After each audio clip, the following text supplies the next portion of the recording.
রাজনৈতিক দল এবং সম্মানিত ইসলামী দল সমূহের নেতৃবৃন্দ, সাংবাদিক বন্ধুগণ, শহীদ এবং আহত পরিবারের সম্মানিত গর্বিত সদস্যবৃন্দ, সংগ্রামী জনসমুদ্র, আসসালামু আলাইকুম ওয়া রাহমাতুল্লাহ। সংগ্রামী ভাইয়ের আমার, যে জুলাই গণঅভ্যুত্থানের মধ্য দিয়ে আমরা নতুন বাংলাদেশ পেয়েছি, আমরা লক্ষ্য করছি এদেশের 18 কোটি মানুষের আকাঙ্ক্ষা হচ্ছে জুলাই সনদ এবং ঘোষণাপত্র স্বাক্ষর করতে হবে। কিন্তু আমরা লক্ষ্য করছি একটি রাজনৈতিক দল জুলাই গণঅভ্যুত্থানকে সনদ এবং ঘোষণাপত্রে স্বাক্ষরের ব্যাপারে বিরূপ মন্তব্য করছেন। এটি গ্রহণযোগ্য হতে পারে না। জুলাই সনদ হচ্ছে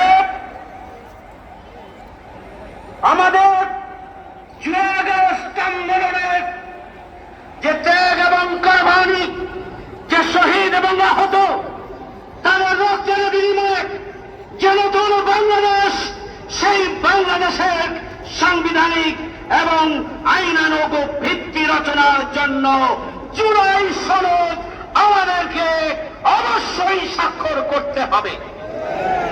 জুলাই সনদে বাংলাদেশ এই রাষ্ট্র প্রতিষ্ঠার ভিত্তি হিসাবে 47 থেকে 71 এবং পরবর্তীতে বিভিন্ন গণতান্ত্রিক আন্দোলনের ধারাবাহিকতায় জুলাই গণঅভ্যুত্থানের যে ঐতিহাসিক আন্দোলন, যে ফ্যাসিবাদী আন্দোলন, সেটাকে সাংবিধানিক এবং আইনগত ভিত্তি দিতে হবে। এই আন্দোলনে, এই গণঅভ্যুত্থানের যে চেতনা ছিল, সেটি হচ্ছে উই ওয়ান্ট জাস্টিস। চেতনা ছিল বৈষম্যহীন বাংলাদেশ, চেতনা ছিল ন্যায় বিচারের বাংলাদেশ, চেতনা ছিল আবু সাইদ মুগ্ধ।